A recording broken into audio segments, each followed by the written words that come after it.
Olá pessoal, eu sou o professor Gustavo Adolfo. Bem, na nossa aula de hoje a gente vai continuar o nosso estudo do conceito de função. Hoje especificamente vamos falar de máximos e mínimos, tá? Bom, então primeiro vamos definir, o que é o máximo e o mínimo de uma função. Então, seja um intervalo i contido nos reais e uma função f em r dada. Então, tem uma função e esse intervalo. Então, dizemos que y0 pertencente aos reais, ele é o valor mínimo de f se as duas condições a seguir forem satisfeitas. A primeira é, o conjunto imagem tem que estar contido nesse intervalo, de y0 até mais infinito, e o próprio y0 tem que pertencer a esse conjunto imagem. Tá? A definição para a máxima é análoga.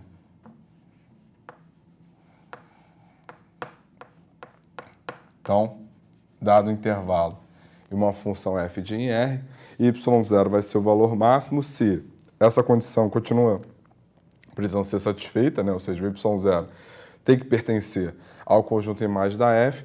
A única diferença é que o conjunto imagem da f vai ter que estar contido em menos infinito até y0 fechado. Tá?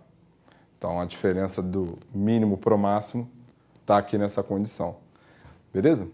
Bom, vamos ver então uma proposição que trata exatamente dessa questão de máximos e mínimos, ou seja, vamos ver um caso particular.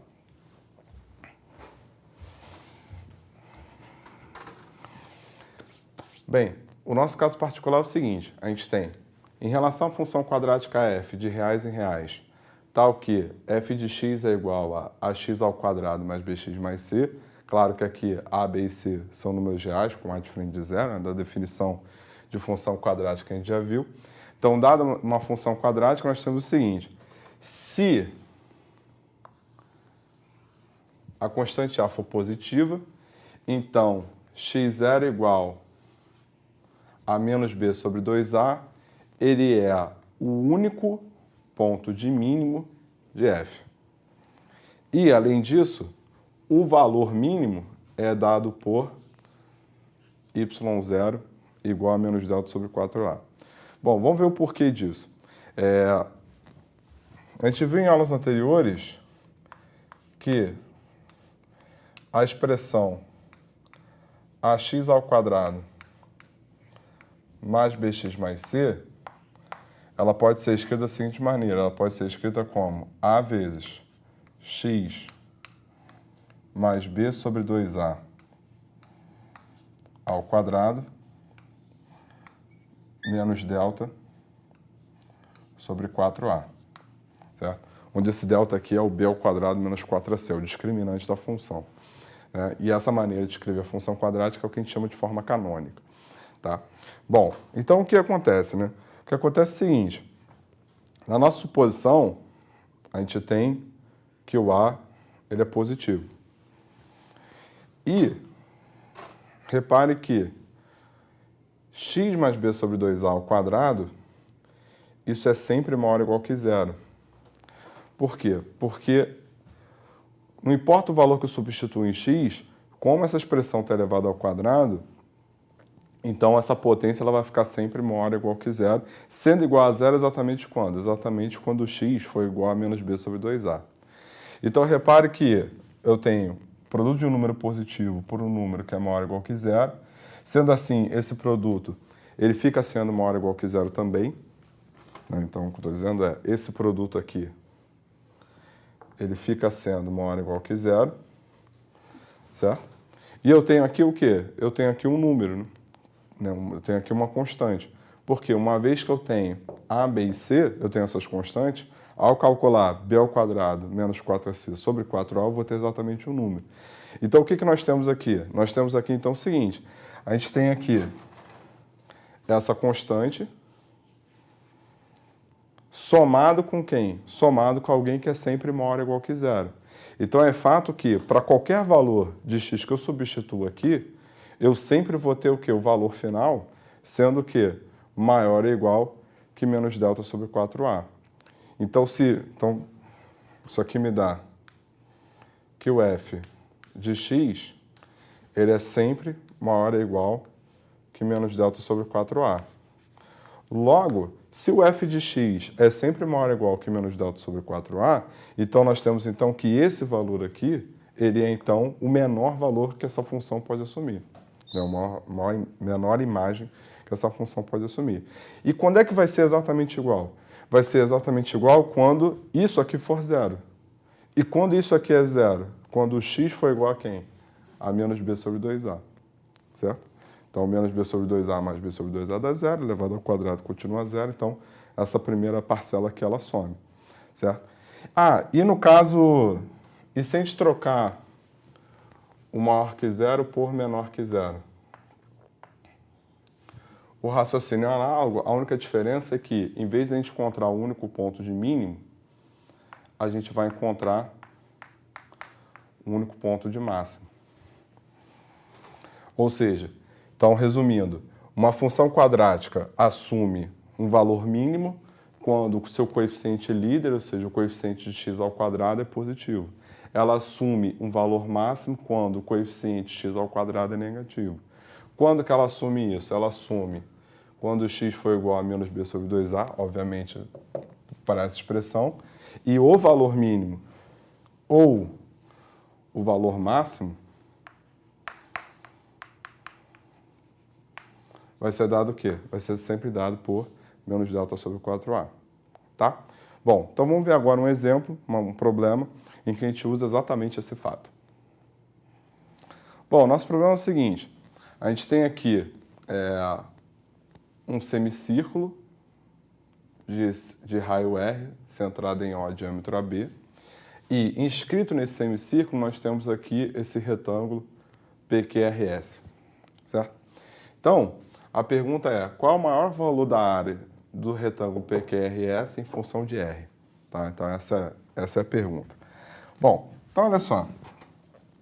Bom, primeiro, né, a área do retângulo é base vezes altura, não é isso? Então, por simetria, o que eu posso afirmar é que o segmento OP é igual ao segmento OS. Vou chamar aqui ambos de x. E vou chamar essa altura aqui de y. Tá? Melhor, chamar essa altura aqui de h. Então, como é um retângulo, esse ângulo aqui vale 90 graus. Tudo bem? Bom, então, o que nós temos é a área do triângulo PQRS é igual a base vezes a altura, ou seja, é 2x vezes h. Beleza? Ora, mas como esse triângulo aqui ele é retângulo, o que a gente pode fazer é aplicar o teorema de Pitágoras. Tudo bem? Bom, então, aplicando o teorema de Pitágoras,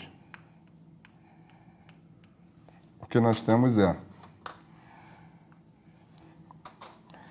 x ao quadrado mais h ao quadrado é igual a r ao quadrado. Sendo assim, o que a gente tem aqui, h, ele é igual a raiz de r ao quadrado menos x ao quadrado. É isso aqui que nós temos. Bom, então, o que eu vou fazer vai ser substituir esse h aqui em cima. Então, utilizando aqui o asterisco, o que nós temos é a nossa área ficou, então, 2x vezes a raiz de r ao quadrado menos x ao quadrado. Bom, com isso, ficamos com uma área em função de x, que é dada por... Passando esse 2x para dentro da raiz, vai ficar 4x ao quadrado vezes r ao quadrado menos x ao quadrado. Ou seja, então a gente ficou com a raiz de menos 4x à quarta mais 4r ao quadrado x ao quadrado. Então a gente ficou, nossa área em função de x ficou dessa forma. Bom, o que eu vou fazer vai ser o seguinte, eu vou renomear isso aqui. Vou fazer uma pequena mudança de variável. Vou chamar de z o x ao quadrado. Então, ao fazer isso, o que ocorre? A gente vai ficar com uma área em função de z, que é dada por raiz de menos 4z ao quadrado mais 4r ao quadrado z. Bom, então, a nossa função área ficou a raiz quadrada dessa expressão, onde essa expressão é uma função quadrática, onde essa função quadrática possui um valor máximo, uma vez que o nosso coeficiente líder é negativo, certo?